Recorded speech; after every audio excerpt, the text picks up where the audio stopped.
Dober večer, lepo pozdravljeni vsi zbrani in vsi tisti, ki boste temu pogovoru prisluhnili z nekaj zamikam v video vsebini. Hvala, da ste si vzeli čas za to popotovanje. Pravzaprav so zvezde lepa prispodoba, kajti kamorkoli gremo po svetu in se ozremo v nebo, jih vidimo in verjetno se bomo tudi v tej globalni sliki malo pogovarjali v nadaljevanju o sliki, ki je lepa, o sliki, ki je malo manj lepa in o sliki, v kateri potujemo skozi literaturo. Najlepša hvala Kranjski knjižnici, vedno je lepo biti tukaj in lepo je biti med vami.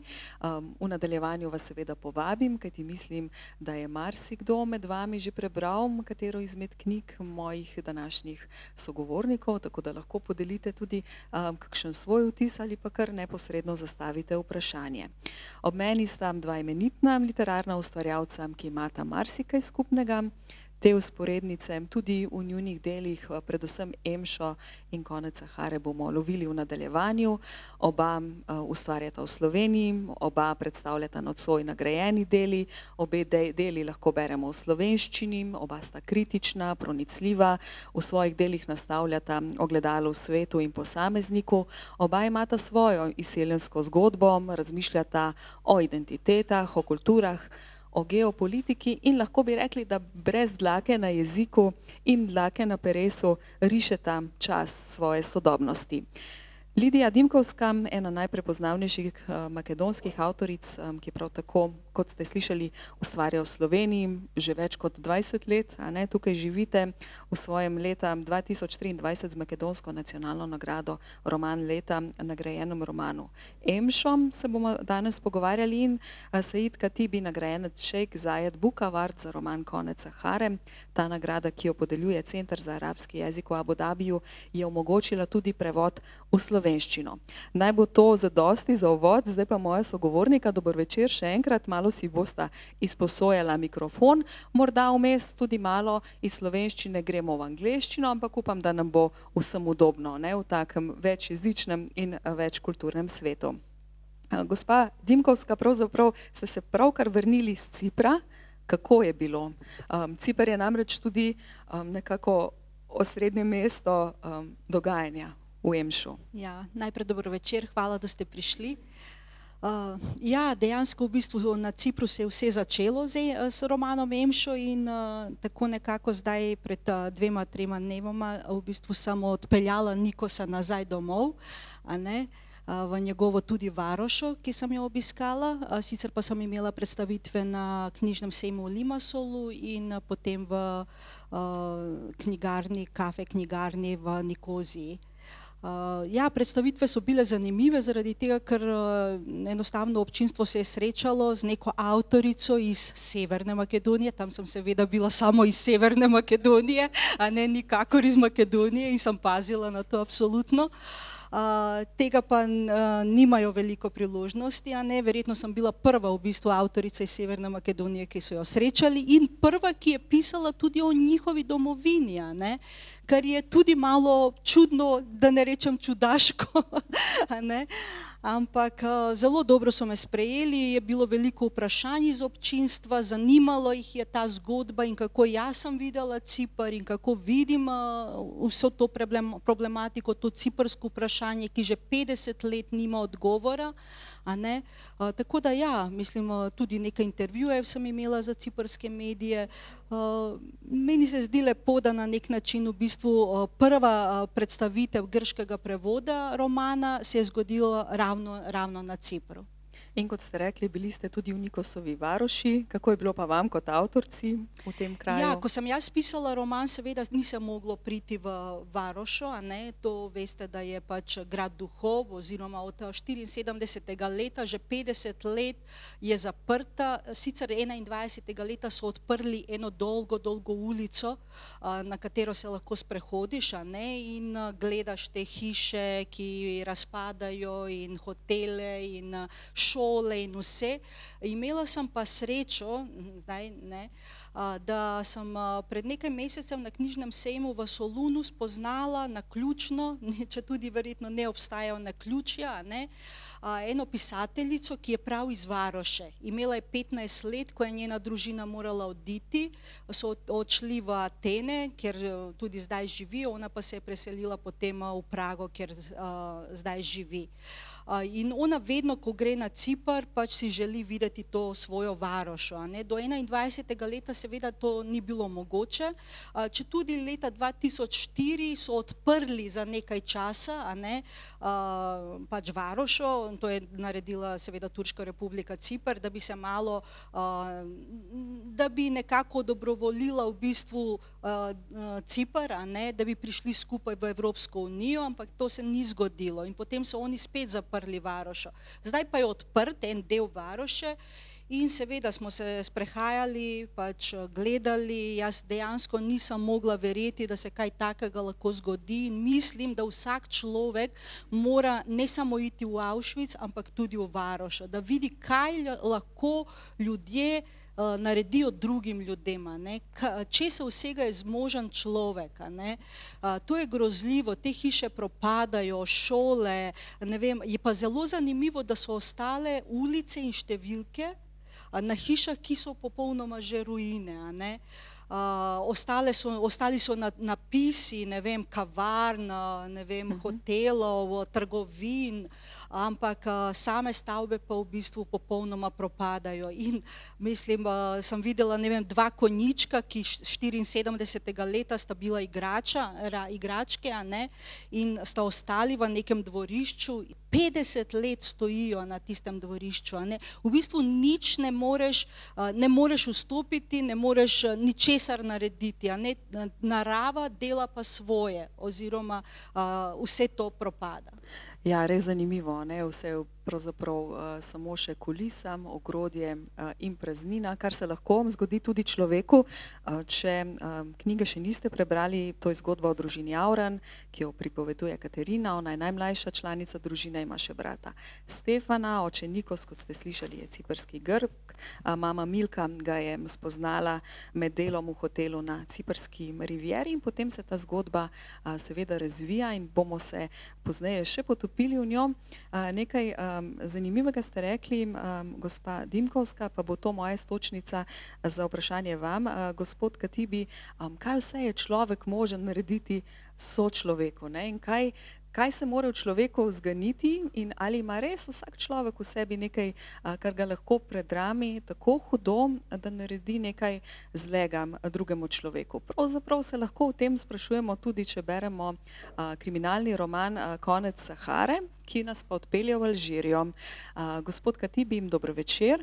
Kolikokrat ste pa vi recimo ob pisanju tega dela, te knjige, šli v Alžirijo? Namreč v njem opisujete en čas, pravzaprav je to ena od sporednic.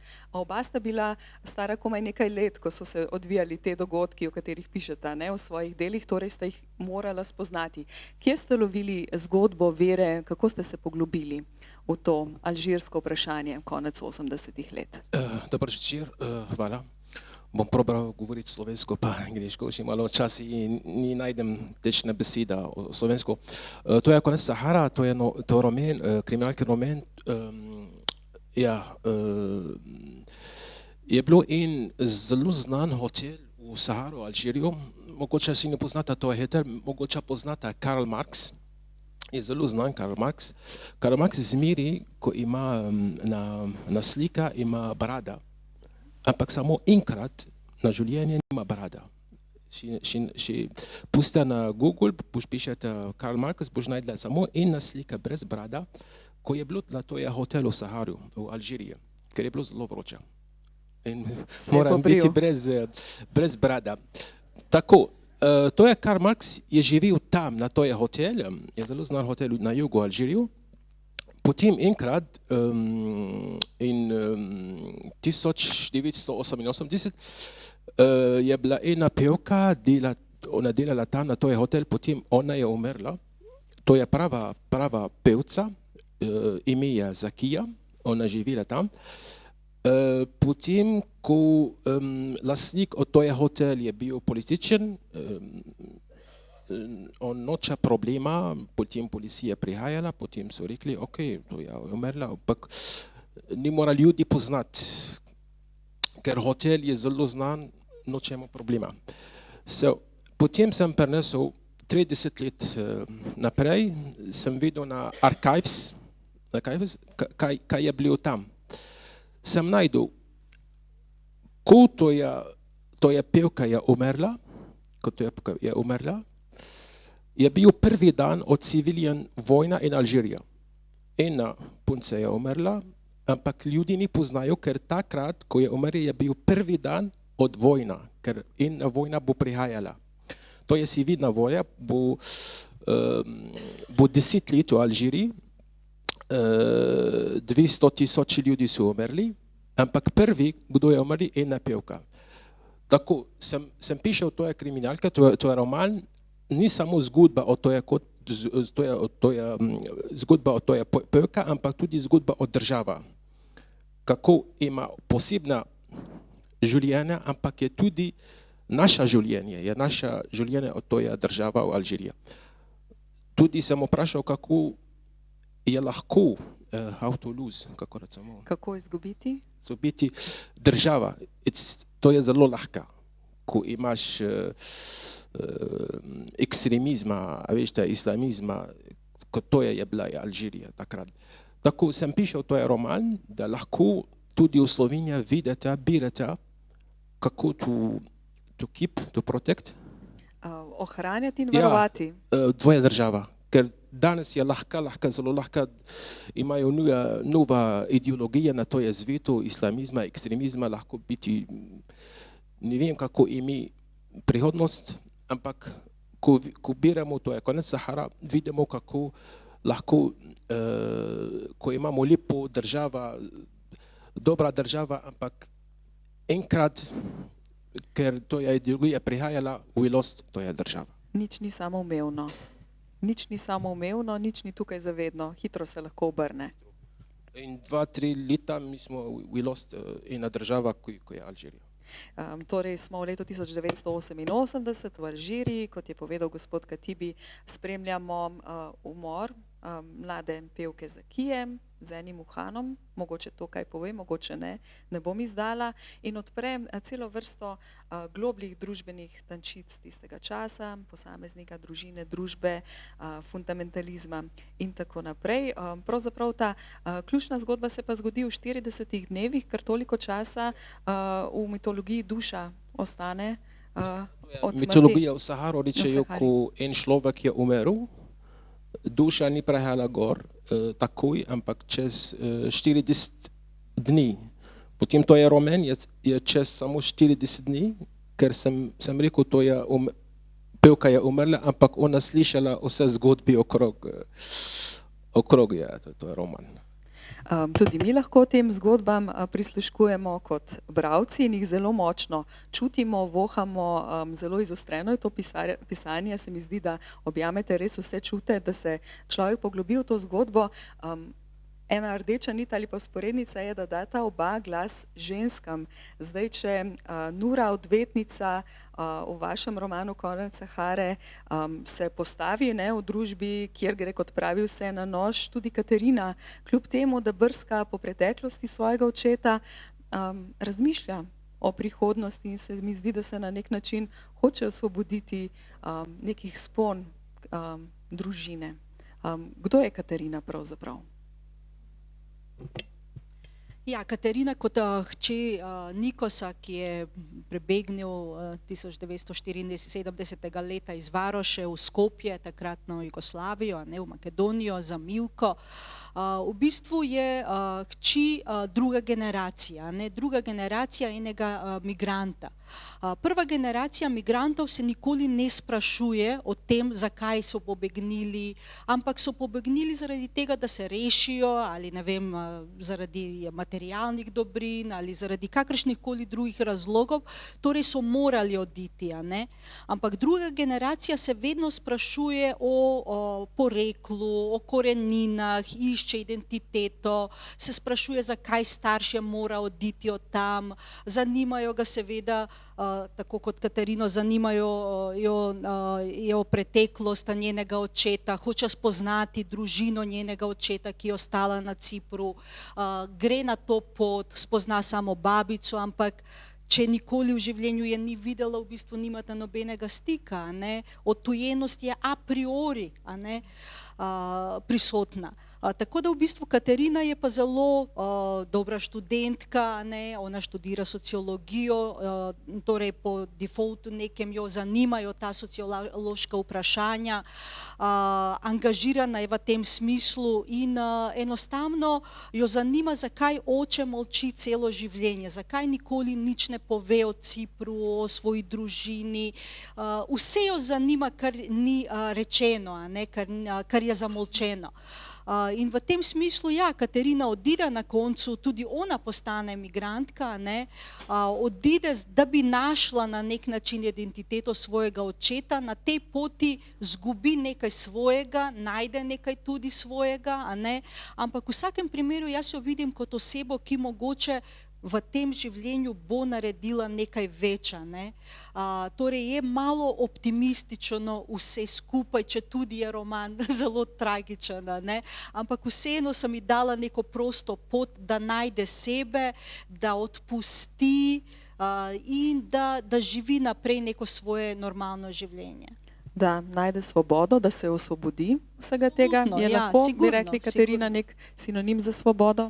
Ja, v bistvu tukaj je pa nek paradoks, ker ponavadi se ženske, ni nujno, da so žene, ampak lahko so tudi hčerke in tako naprej, se želijo osvoboditi patriarhalnega sistema, ne. V njeni družini je pa v bistvu mati tista, ki na nek način ureja in želi biti po njenem in maltretira in izvaja neko psihično nasilje, tako da v bistvu nek kvazi matriarhat obstaja v njeni družini, od katerega bi se ona rada osvobodila. Ta matriarhat oziroma te družinski odnosi, ki zarežejo ostro kot britev, ne? Ker človek bi mislil, ko grem iz nekega prostora, kjer vladajo napetosti, bom končno zadihal, pa ni nujno. Ne, ni nujno, ker če bi se to zgodilo, bi bil to hollywoodski film oziroma bolj pozitiven in ne vem, lahek roman, ne, ampak v realnem življenju se to ne zgodi. Ne zgodi se tudi neka zbližitev med ljudmi, ki so odtujeni celo življenje. Nekateri moji bralci so mi rekli, pa zakaj jih nisi na koncu dala za eno mizo, da se pogovorijo in da vse razrešijo in se potem objamejo in ne, tega se ne da v realnem življenju. Mislim, jaz občudujem ljudi, če tega doživijo, ampak ponavadi ne. Ponavadi nekdo umre in ti nosiš to travmo in tega, da nisi mu povedal, a ne, kar si hotel, in to se prenaša potem na te medgeneracijske, a ne, vzorce. Če je Katarina nekako sinonim za svobodo v romanu Emšo, je potem Zakija ta svoboda, ki so jo zavidali, da so jo pravzaprav usmrtili? Ne bom povedala, kdo v vašem romanu, kdo je svoboda v vašem romanu? Who is the freedom in your novel? Is it Zakija? Je to Zakija sinonim, simbol za svobodo? Yes. Vse. Ker na to je roman imamo 7 karakterov, 7 junakov. Ja, zakaj 7? Ker 7 dni od teden. In vsakrat je en karakter govori. Do konca bomo videli, da vse they killed, kako? They killed. Aha, so bili. Vse so bili Zakija, vse, 7. Ampak zakaj, da vse hočejo tudi svoje freedom, vse, ker poznajo probleme, to je roman, ni samo kdo who killed Zakija, to je vprašanje, ampak who killed država. Ker ko beremo zgodba od Zakija, to je pevka na hotelu, tudi beremo zgodba od država, ker do konca bomo videli, ni samo ena punca je umrla, ampak ena država je umrla. To pravzaprav razkrijejo že platnice, ki pravijo, ne, da je bila pravzaprav mrtva že prej, preden so našli njeno truplo, se pravi, ne, to vse kaže na to, da se je že prej nekaj dogajalo oziroma da je Zakija simbol ne samo svobode, ampak države, kot ste rekli. Ja, to je točno. To je simbol od država. In ena pevka, potem do koncu bomo videli, da mi smo ni pribrali, to je roman Probleme ena zgodba od punce, ampak mi smo pribrali ena zgodba od ena država. Če je hotel Sahara nekako simbol družbene elite, kaj pa je travnik? Kaj travnik ponazarja? Travnik. Ne vem, če imamo v Sloveniji travnik. A veš, v Saharju samo pisek, ampak včasih najdemo ena zmelja, še malo zelena, ni veliko, še malo zelena. Tam lahko najdemo, ne vem, ovca ali kamila, ampak ja, samo še malo, to je kot, samo to je še malo zelenje, kot za nas je kot gost, a veš, ker vse okrog je pisk.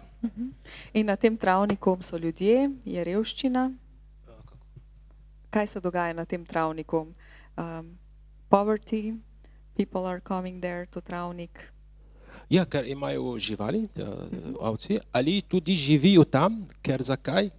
Ker samo v Saharo, ko vidiš travnik, ko vidiš zelen, ker tam je voda, pomeni voda. To je zakaj ljudi grejo tam narediti hiša, ali ni hiša, ni dobra hiša, samo kot lahko živite noter. Živijo tam, ker ko vidiš v Saharo zelen, pomeni tam voda, pomeni lahko živite.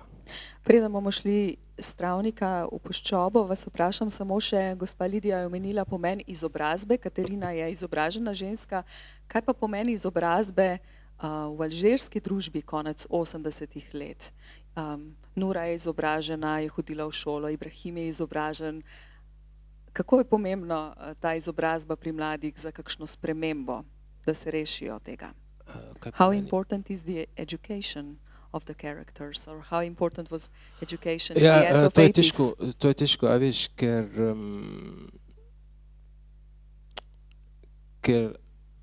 ker v Alžiriji takrat, ali tudi arabsko svetu, ali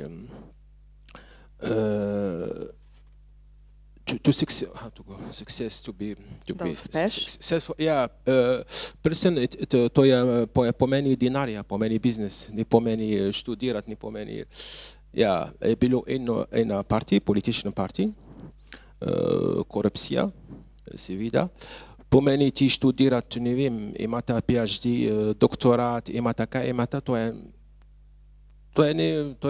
ne pomeni nič, na država še nimate denarja. Potem ljudi tudi imajo proverbe, ko govorijo, priden človek ali priden punca, ko ima denarja, potem študirati ali ni študirati, to je pomeni nič. Gospa Lidija, kje bova povlekli vzporednico med travnikom in puščobo, kajti tudi puščobo nekako spoznavamo, no, skozi Emšo in je neka druga dežela, ki ima druga pravila, druge norme. Nam boste malce odstrnili, kje je ta puščoba, jo imamo? Je tudi puščoba oaza sredi puščave? V bistvu puščoba je naš svet na nek način, ne? Vse bolj postaja naš svet. Ne? Ko sem pisala roman in ko sem ustvarjala puščobo kot neko paralelno mesto, ne, in v bistvu na koncu postane zelo konkretno, realno in sem ga postavila nekje v Makedoniji. V Makedoniji je veliko praznih, majhnih mestec, ne, ker so ljudje odšli za kruhom, ne, ali pa, ne vem, mladi so emigrirali, so šli v tujino študirati in tako naprej. Tako da v bistvu ta puščoba, ne, ki jo jaz ustvarjam, ko sem jo ustvarjala, se mi je zdela malo bolj tako, da ne more se to zgoditi, ne? Ampak danes v bistvu vse bolj ugotavljam, da ja, nekatere stvari, ki sem jih jaz opisala v tej puščobi, zdaj že obstajajo, ne? Ne vem, recimo banalen primer, ampak v moji puščobi je recimo lekarnomata, ne? Niti treba iti pač v lekarno, se pogovarjati, ampak pač daš kartico ali denar in kupiš na unem avtomatu zdravilo ali karkoli. In to danes obstaja dejansko, torej vse bolj se zgubljajo stiki, a ne? En dan verjetno niti ne bomo šli v pekarno, ampak bo kar kruh od nekje pritekal in bomo pač samo pustili denar. Torej vse manj človeških stikov bomo imeli in to je ta moja puščoba, a ne? V katero v bistvu človek se hoče pobrati, da bi bil sam, da bi bil individualec, ampak pozabi, da pa postane individualist in ta naš svet je zelo individualiziran, a ne? Z veliko odtujenostjo, ki vse bolj vlada v našem svetu. Tako da ja, ta puščoba se zdi kot nek pobeg, ampak v bistvu moramo se vprašati, ali je to dejansko mesto, kamor hočemo priti, a ne? Ali bomo s tem zgubili svojo človečnost, če se poberemo v to puščobo. Niko se je v garažo, recimo. Ja, Nikosova meni se zdi, da puščobe. je boljše biti v garaži kot v puščobi. To smo že rekli, gospod Said, oba pišeta o nekih trenih zgodovinskih dogodkih, ki se jih sama nista mogla zelo dobro spomniti, ker ste bila takrat še zelo majhna. Kako vam pa danes, kako so vašo knjigo sprejeli vaša družina, prijatelji, sorodniki, ki so pa mogoče poznali ta čas v Alžiriji? How did your family, your friends, people who lived in those times and remember those times really well, accept your book and your writing of that time? Ni dovoljen. V Alžiriji, ko je bila vojna, konca 80, potem čez 10 let, potem so naredili zakon. Ne moraš govoriti o toj vojna, ne moraš. Ali naredite filma. Če boš to narediti, boš imel od 3 do 5 let zapor. Zakaj? Ker režim, političen režim, on je strah, ker oni mislijo, če ljudi govorijo, to je vojna, mogoče to je vojna prihajala nazaj. Zdaj imamo sam kolega, so šli na zapor, ker so pišeli na to je vojna. Ampak jaz imam, zakaj nimam problema, ker I publish. Objavili ste? Ja, arabski založba, to je ni v Alžiriji. Ker jaz sem v Alžiriji, potem bom pod zakon. Če publish tujini, nimam problema. Ampak zdaj moj kolega ali moja družina ne govori o toja, ga ne smijo govoriti, to je zakon, ne smijo govoriti na televiziji, tudi otroci v šoli ne poznajo, to je zgodba. Zgodba od Alžirije v šoli je čez kolonizacija, 7 let vojna proti Franciji, potem nič do danes. Po meni poznajo naša zgodba 80 let nazaj, ampak kaj je bilo naprej, ne bodo lahko govorili o toj perioda od zgodba. In o tem se še zmeraj ne govori. Ni dovoljen, na zakon ni dovoljen, če govorite na televiziji ali naredite film ali knjiga od 3 do 5 let zapor. Kako se spominjate pa vi svojega otroštva, Said? Kako se spomnite svojega otroštva sredi, ko ste odraščali? Ste odeli kaj tega tudi v svojo knjigo? Ja, spomnim se vida, sem pišel tukaj, spomnim, ampak ni bila vesela, je bila težka, veš. Je bila en političen partij, en na televiziji, en na radiju, veš. Ko spomnim, to je period, oddolja je kot črna in bela. Nima barva, nič barva. To je vsa moja generacija, ni samo jaz.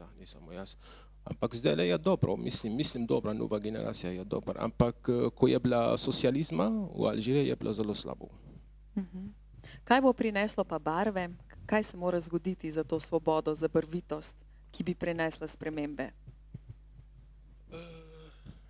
Zdaj je to že težko geopolitično vprašanje, ampak vendarle, ne? Ja, mislim, ok, socializma je bila zelo slaba, ker takrat ne moraš govoriti, ne moraš narediti nič, ne moraš birati, ne moraš...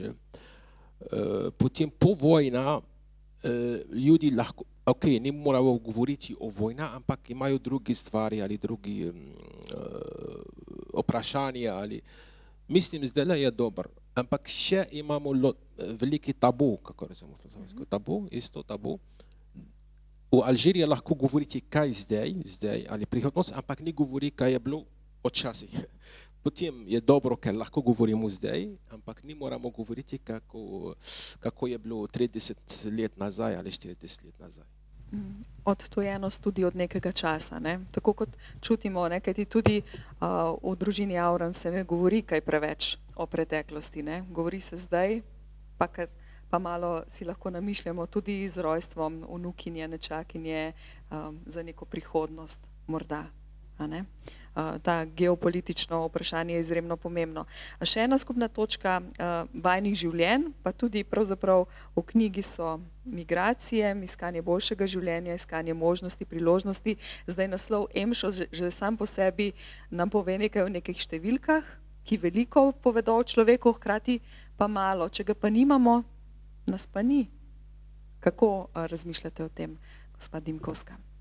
Ja, res, ne obstajaš, če nimaš EMŠA, ne obstajaš administrativno, nimaš nobenih pravic, dejansko za državo, za sistem ne obstajaš, ne.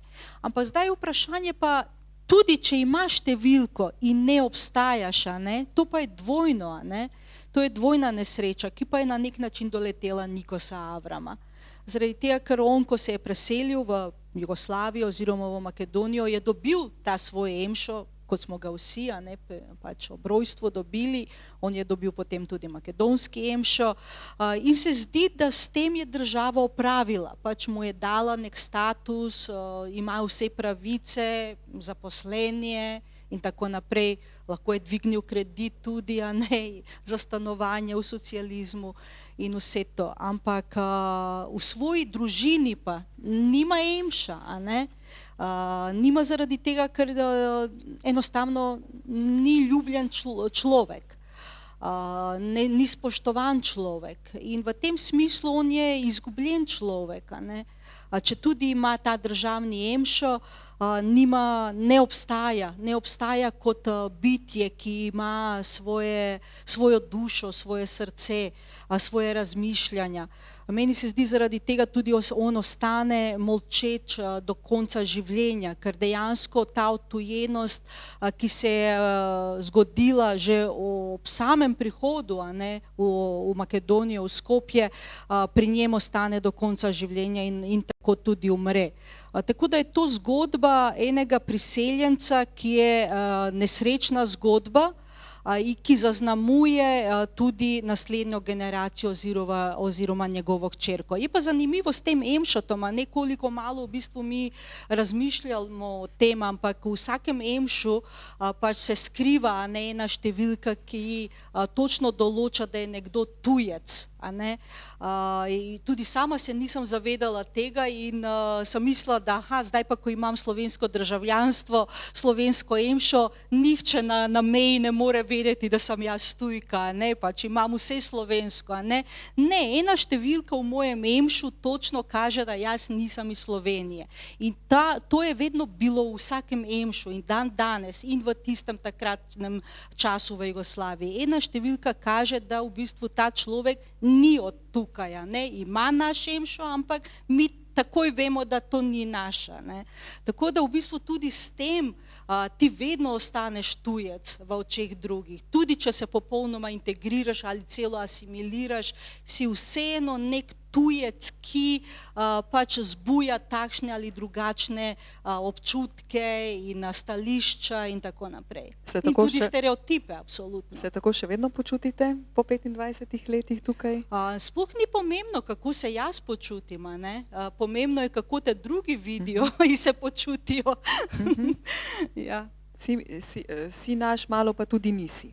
Tako, ja, in to je v bistvu zelo slabo, ker človek potrebuje neko stabilnost, Ko pa si se preselil nekje, v bistvu postane vse relativno. Ne samo to, da si se preselil, ampak tudi tvoje sedanje življenje je relativno ravno zaradi tega, ker nikoli ne veš, kako te sistem sprejema, pa tudi kako te navadni ljudje sprejmajo ali ljudje iz tvoje stroke, karkoli. Mislim, vedno si nekako na pol poti.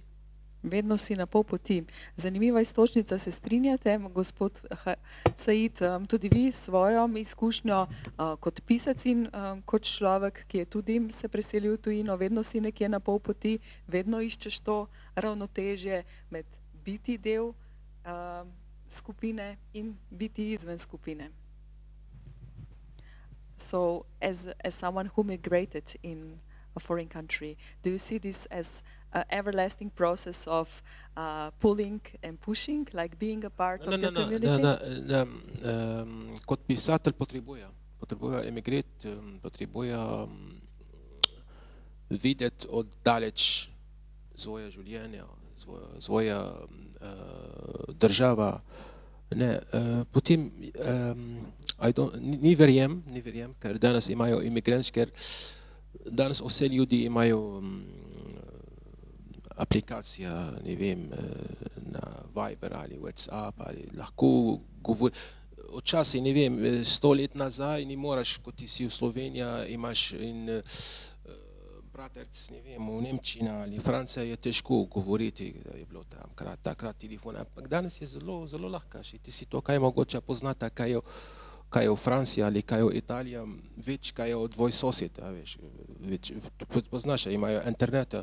Potem, mislim, to je nostalgija, to je samo za kampanje, kako rečemo, kampanje. Kot letalske, ko hočejo narediti denarja, govorijo o nostalgiji, pride da država. Mislim, da vse živimo na ena država, ko imamo internet, pa vse je blizu, lahko govoriti, kaj hočeš, takrat, ta minuta. Mislim, nismo kot odčasih. Tako kot je prej rekla gospa Lidija, ta distanca fizična še ne pomeni, da smo si blizu, oziroma če smo si daleč, smo lahko povezani. A kakšna je vloga kulture, kulturne demokracije, kulturnega udejstvovanja, pisanja, proze, tudi poezije, gospa Dimkovska? Gospod Said, lahko vi začnete, da gremo ven iz teh notranjih in mednarodnih nemirov, da najdemo svobodo, da najdemo mir. S peresom, ne mečem, so večkrat rekli, kakšna je vloga pisanja. Lahko kultura tudi doprinese k nekemu uporu, če tako rečem te besede, danes še nisem.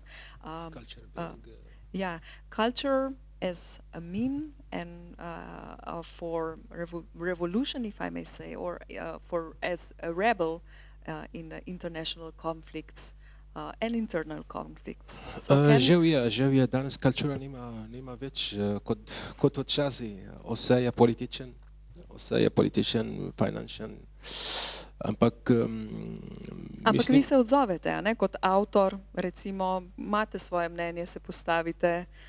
Kot novinar, kot avtor ne. Kot novinar je tudi, ko delam, je novinar plača avtor, ker še nimam službe, ne moram tudi pišeti.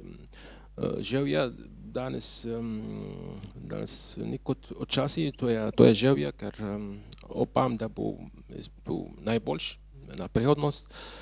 Ampak zdaj mora biti političen ali imeti denarja ali še nimaš političen partij ali nimaš denarja, nimaš glas. Gospa Dimkovska, vi veliko potujete po svetu, rekla sem prav, ker ste se vrnili iz Cipra, predtem Kitajska, Hongkong, torej veliko ste v interakciji, veliko na takšnih dogodkih. Najdete kje kakšno rešitev, recimo kultura, branje, knjige in pa ta kulturni upor za rešitev, da ne bomo šli v puščobo? Ja. V bistvu obstajajo neki paradoksi, ravno ste omenili Kitajsko, ker sem bila res na enem zelo prestižnem pesniškem festivalu.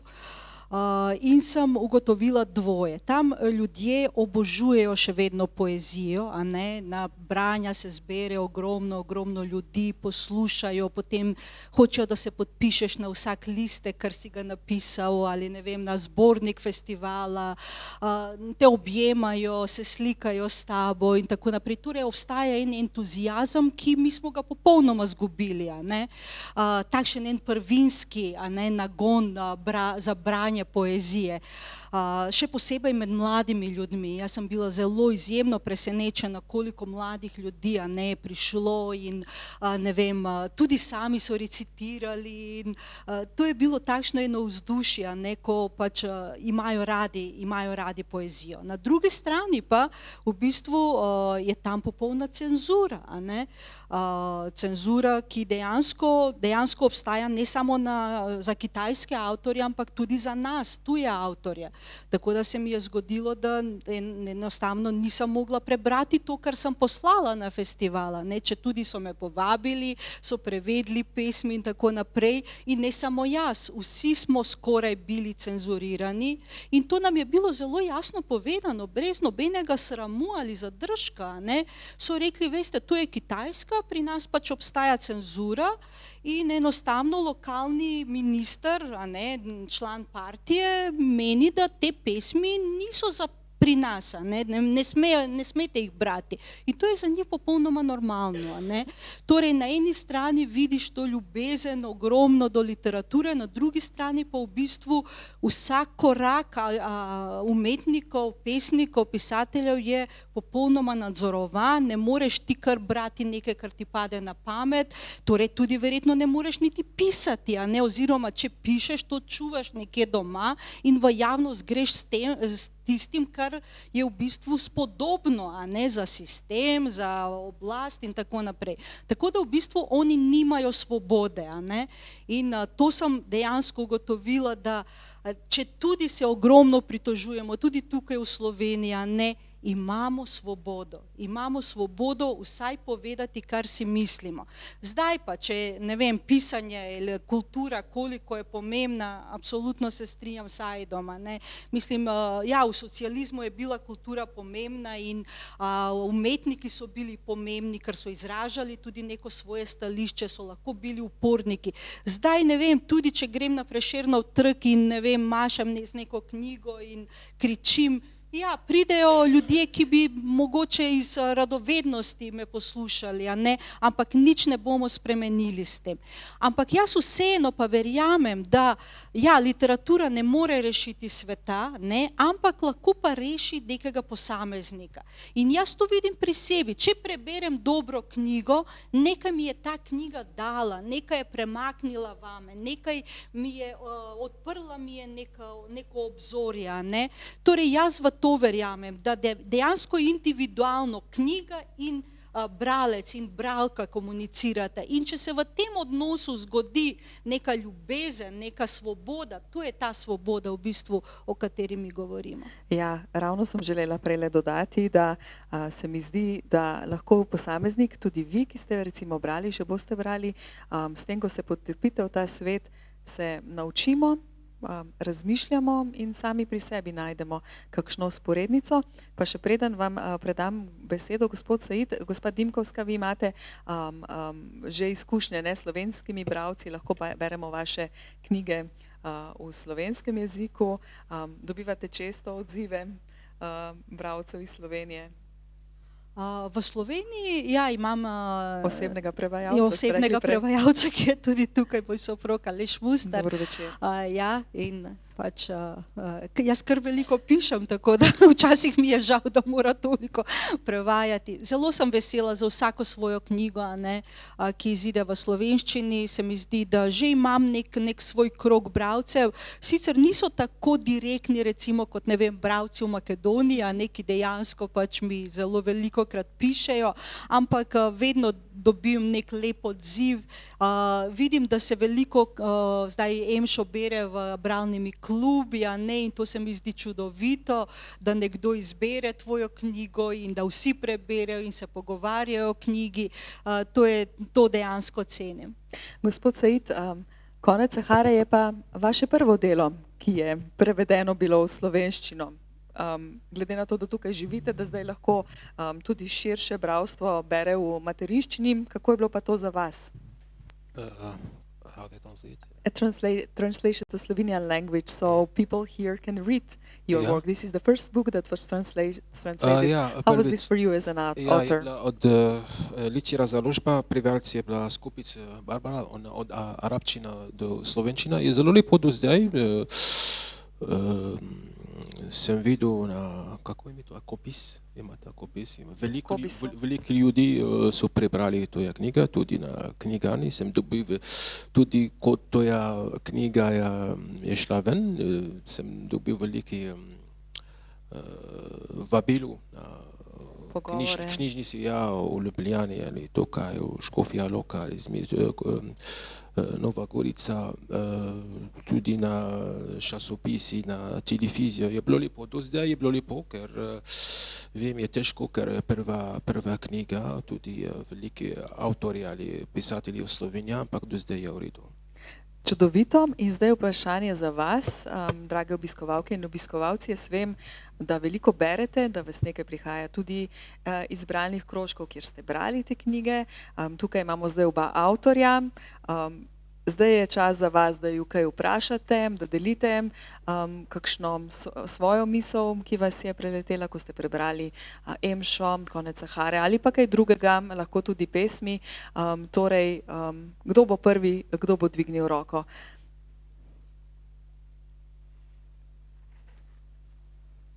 Kar pogumno. Kakšno vprašanje in kakšen vtis bomo res radi slišali?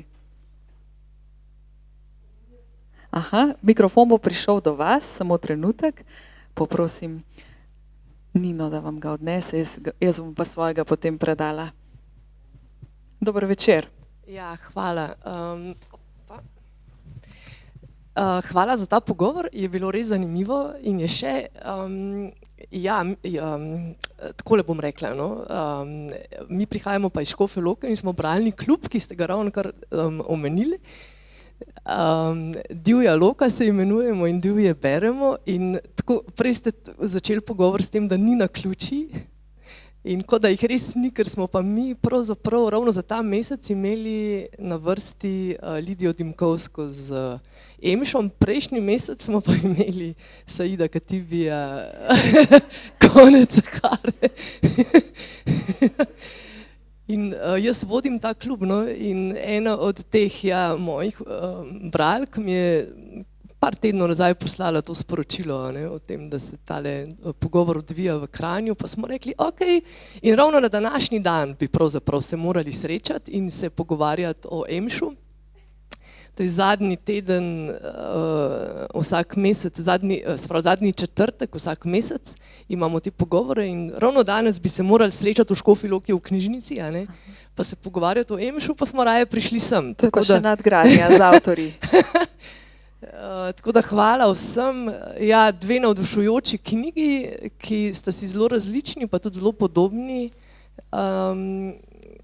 Meni je veliko nekih istočnic prišlo na misel, ampak se pa spomnim Saidove, mislim, da je nek stavek v njegovi knjigi, da ko je nek lik pristal v zaporu in je opazoval ljudi okrog sebe, ne, zelo natančno jih je opazoval, in je rekel, da so pravzaprav izgubili svobodo, ampak dobili so pa jezik, dobili so pa svoj jezik in so se začeli izražati. No in recimo ta istočnica se mi zdi zanimiva, no. Tako tudi pri Lidiji, ki je pisala o puščobi, pa o Nikosu, ki je pravzaprav na tisti točki, ko je začel izgubljati življenje, nekako začel dobivati pa nazaj tudi svoj jezik. Pa neke podobnosti so, kljub vsem razlikam, in dva krasna romana, no, tako da mi smo uživali v branju, pa tudi v poslušanju in ja, mogoče pač to z moje strani. Ja, super. Bom kar predala mikrofon za odziv avtorjev, ki jo berete. Najlepša hvala, res ni naključje, ja, ne.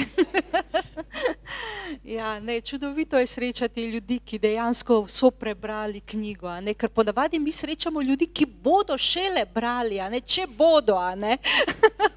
Tako da v bistvu tukaj je krasno, da imamo tudi nekoga, ki je prebral knjigo. Za jezik. Ja, včasih jezik je dobra lokacija, lahko živite tam, je dobro. Zakaj? Ker na zapor imate, varnost, ja, samo govori za tebe, ne vem, naredi to, ja, ne naredi to, ja, ampak v zapor lahko govorite, kaj hočete. Ja, to je zelo dobro za jezik. Jaz poznam veliko ljudi, ki so bili v zapor, in pozitivna stvar v zapor, ker lahko govorite, kaj hočete. Ne moraš narediti, kaj hočete, ampak lahko govoriti, kaj hočete. Anja, samo še tole nekaj očitno v Zvezdah, ker smo ta pogovor tudi prestavili za en teden. Tako da.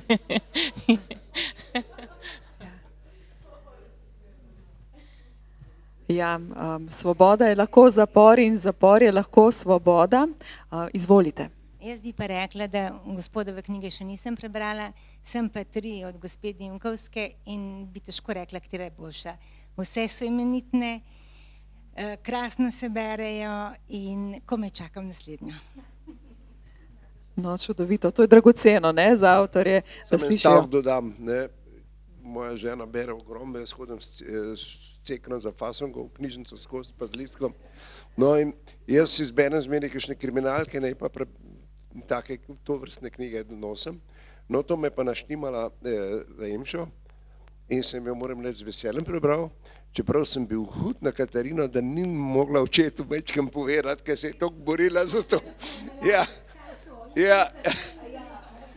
To me je pa malo jezil, pa daj že povej, ja, ker se bo očetu fino zdel, a ne, ja, no tako. Kako je s temi marmeladami v svetu, ki jih ne odpremo in predamo, gospa Dimkovska? Ja, res je kar veliko teh marmeladov, ne? Ja, v svetu, ja, dejansko. Ampak veste, če bi se odprlo to, marsikaj bi se odprlo in na koncu mogoče bi imeli srečen konec. Srečen konec pa za književnost ni ravno dobro, a ne?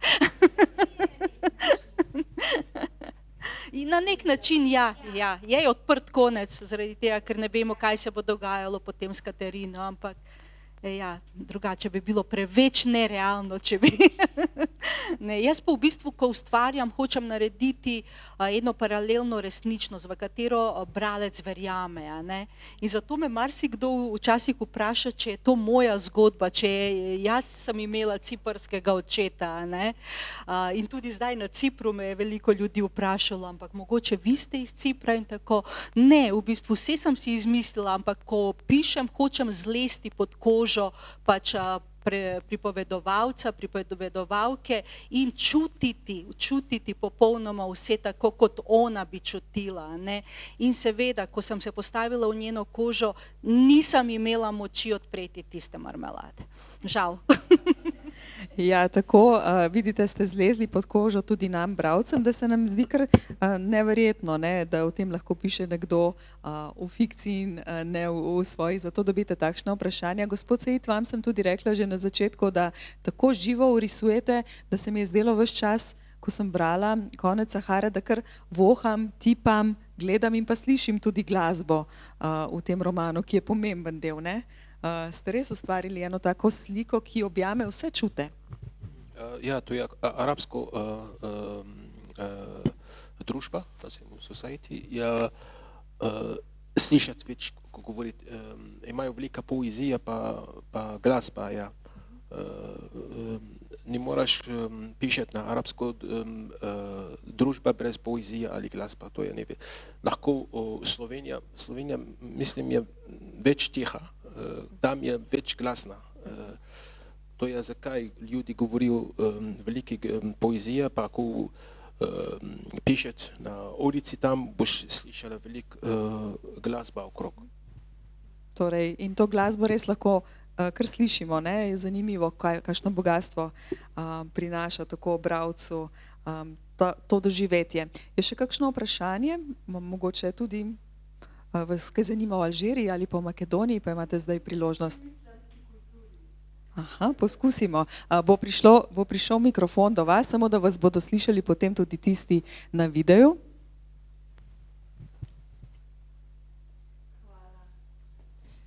Mene pa zanima, ker se recimo v desnih medijih precej piše, da je muslimanska kultura kultura posilstev. Kaj gospod Katibi misli o tem?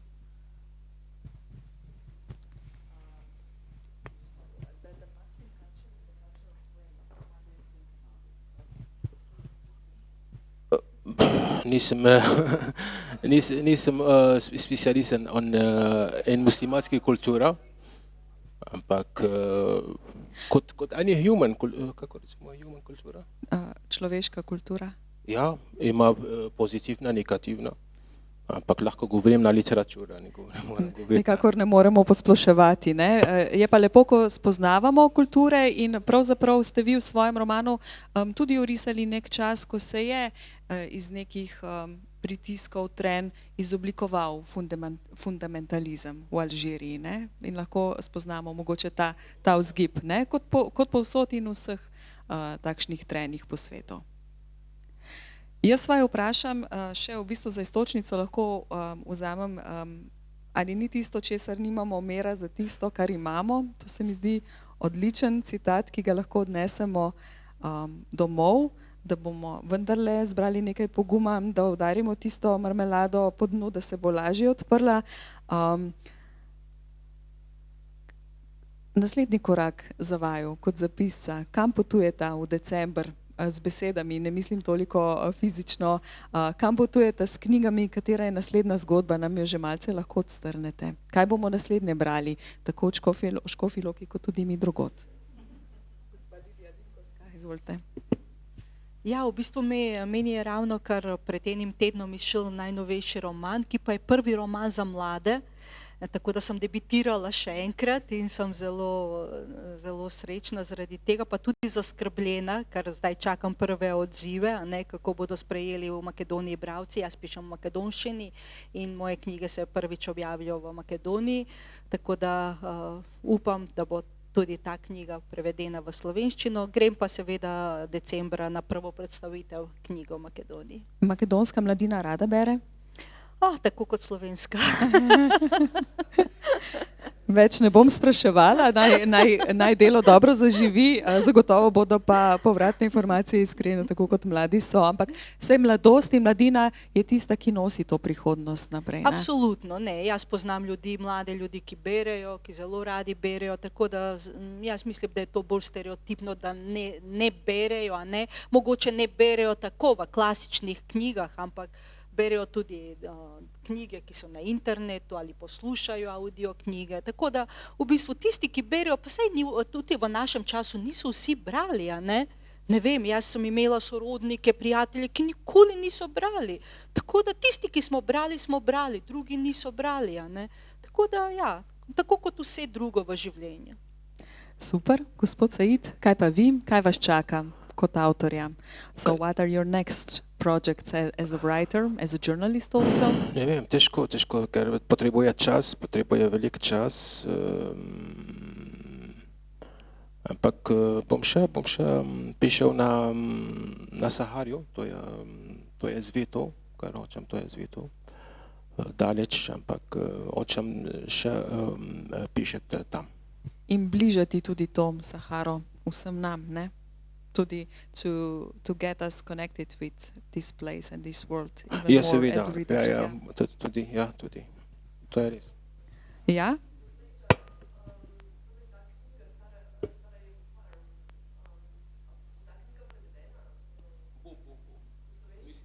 Bomo Sarajevo Firewood brali? Mogoče samo takole, da malo preverimo, za tisti del že vemo, roko gor, kdor je kaj bral od avtorjev nocoj, ki smo jih slišali. Aha.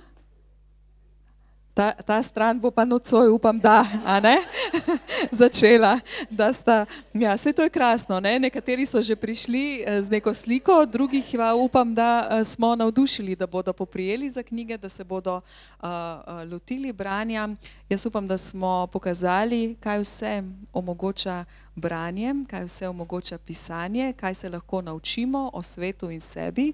In jaz upam, da ko boste vzeli vse te knjige v roke, da boste našli tudi kakšno svojo vzporednico, ker mislim, da je to tisto, kar lahko človeka premakne, da spremeni ta svet, najprej svojega, potem pa tudi drugega. Lidija Dimkovska in Said Katibi, najlepša hvala za ta pogovor. Želim vam vse dobro, naj vaše delo živi še naprej, naj se bere, ne, ker tako živi, in se veselim znova kakšnega pogovora v prihodnje. Do takrat pa lep večer in vse dobro.